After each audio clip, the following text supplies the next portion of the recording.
Pickup पर चढ़ी hippie वाली माल, पिकअप पर चढ़ी हिप्पी वाली माल, पिकअप पर चढ़ी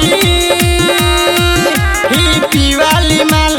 आवत है पमाल देखाव अपन चाल, हेने करी ढोड़ी होने करी हाथ, धैले बसाथ जी होत बेहाथ जी देखी चतर गईनी हम। पिकअप पर चढ़ी हिप्पी वाली माल, पिकअप पर चढ़ी हिप्पी वाली माल,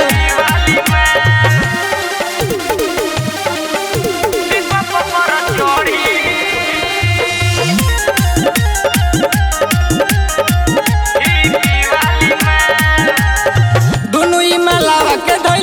साथ जी हेने करी चोली ये होने भले बोली, दोनों के चोली में नोट जवा देनी, दोनों के फिल्म देखाई जेनी तेनी। दोनों ही मालावा के धैले बानी साथ जी हेने करी चोली ये होने भले बोली, दोनों के चोली में नोट जवा देनी, दोनों के फिल्म देखाई जेनी तेनी।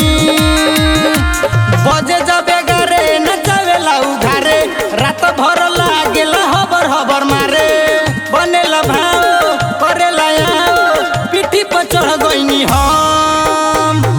पिकअप पर चढ़ी हिप्पी वाली माल, पिकअप पर चढ़ी हिप्पी वाली माल, पिकअप पर चढ़ी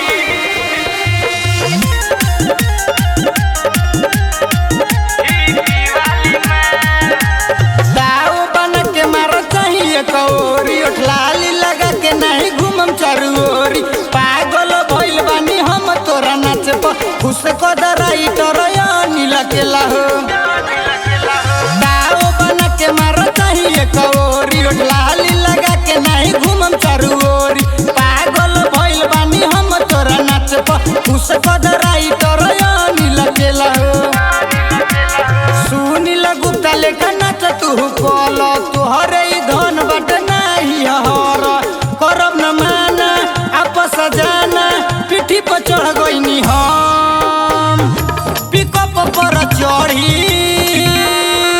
हिप्पी वाली माल, पिकअप पर चढ़ी